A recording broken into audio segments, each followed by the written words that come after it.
বন্ধুরা, আমার স্বামীর অনুপস্থিতিতে আমার লাল তোতা আমি নিজের হাতে ভালোবাসা দিচ্ছিলাম। আর ওর ঠোঁট খুলে দিয়ে যেন কিছু খেতে চাইছিল। হঠাৎ পেছন থেকে শ্বশুর বলে উঠলেন, বৌমা, তোমার লাল তোতা পাখিটা তো সত্যিই অপূর্ব। তুমি যে ওর এত খেয়াল রাখছো তা দেখে আমি মুগ্ধ হয়েছি। তিনি হাসি দিয়ে বললেন, তোমার লাল তোতাকে দেখে আমার মনটা ভালো হয়ে গেল। তোমার স্বামী তো এখন অনেক দূরে, কিন্তু আমি তো আছি। আমি তোমার ওই লাল তোতা পাখিটার দেখাশোনা করতে সাহায্য করব।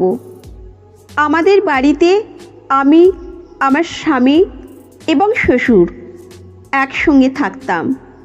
আমার শাশুড়ি আমাদের ছেড়ে চলে যাওয়ার পর বাড়িতে শুধু আমি, আমার স্বামী এবং শ্বশুর থাকতেন। আমার বিয়ে হয়েছে 7 মাস এবং আমার স্বামী একটি বড় কোম্পানিতে কাজ করেন। প্রতিদিন সকালে তিনি কাজে বেরিয়ে যেতেন। যদিও আমার শ্বশুরের বয়স 70 বছর, তিনি আমার স্বামীর মতোই দেখতে ছিলেন এবং তাদের মধ্যে বিশেষ কোনো তফাৎ ছিল না। দুজনেই বেশ তরুণ দেখাতেন। বিয়ের পর আমার স্বামী 6 মাসের জন্য শহরে ট্রেনিং করতে যাবেন, তা আমি আগেই জানতাম। এই 6 মাস আমাকে শ্বশুরের সঙ্গে থাকতে হবে এবং তাকে দেখাশোনা করতে হবে। এটা আমার পরিবারও মেনে নিয়েছিল। আমি কখনো ভাবিনি যে সামনে আমার সঙ্গে এমন কিছু ঘটবে। বিয়ের পর আমি মাত্র 2 মাস আমার স্বামীর সঙ্গে থেকেছি। বিয়ের আগে রাতের আনন্দ আমি কখনো তেমনভাবে উপভোগ করিনি, কিন্তু আমার স্বামী আমাকে এতটাই ভালোবাসায় আচ্ছন্ন করে ফেলেছিলেন যে আমি তার ছাড়া একদিনও থাকতে পারছিলাম না। আমি প্রতিদিন আমার স্বামীর জন্য অপেক্ষা করতাম, আর আমার শ্বশুর বাড়িতে সবসময় থাকতেন।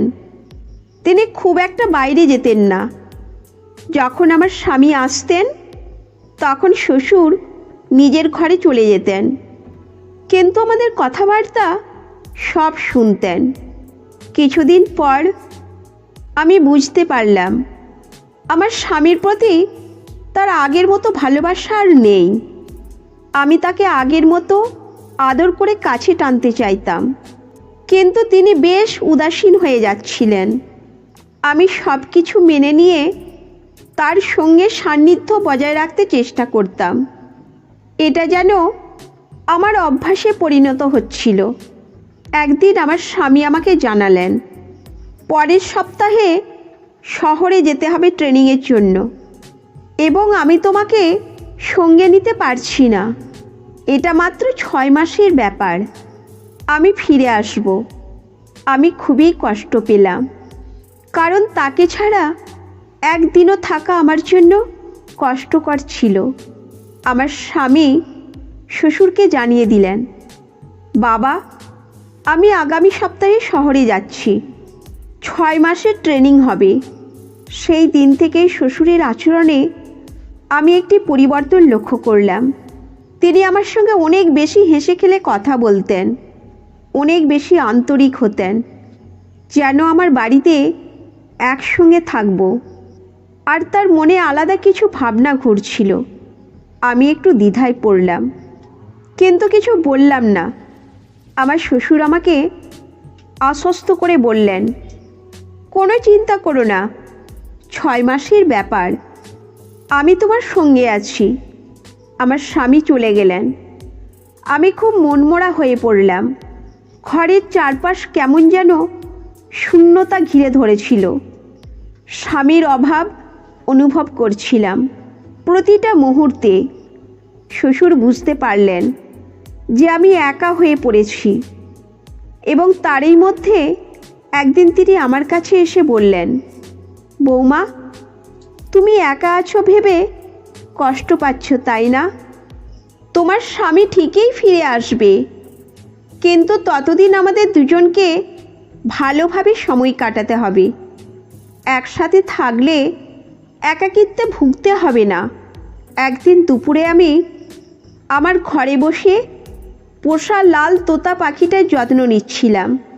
আমার পাখিটির রং ঝকঝকে লাল, তার ঠোঁট দুটো যেন ছোট্ট মুক্তোর মতো চকচক করে। ওকে খাঁচা খুলে আমি নিজের হাতে ভালোবাসা দিচ্ছিলাম, আর ওর ঠোঁট খুলে দিয়ে যেন কিছু খেতে চাইছিল।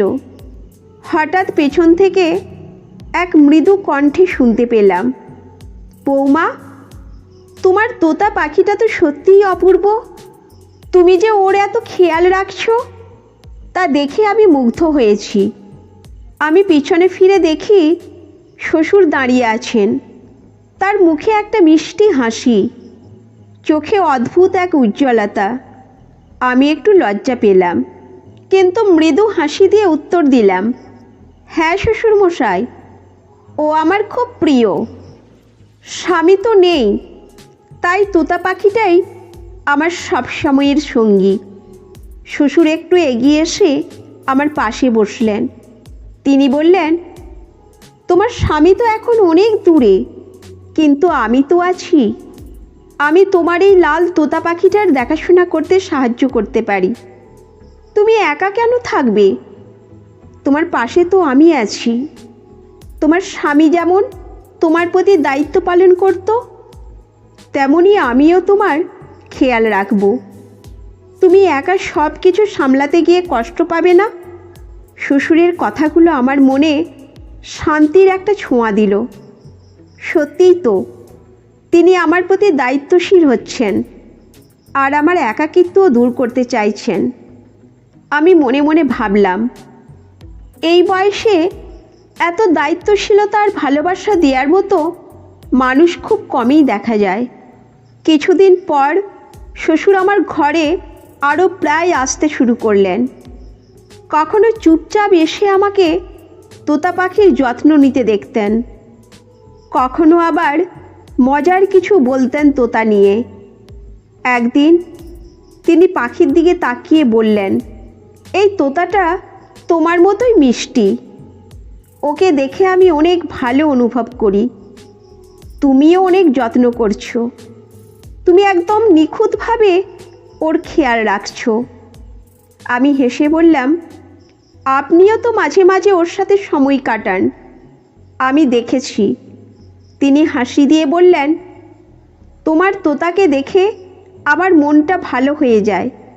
তুমি জানো, আমাদের জীবনটা খুবই ছোট, তাই যতটুকু সময় আছে সেটা সুন্দরভাবে কাটানো উচিত।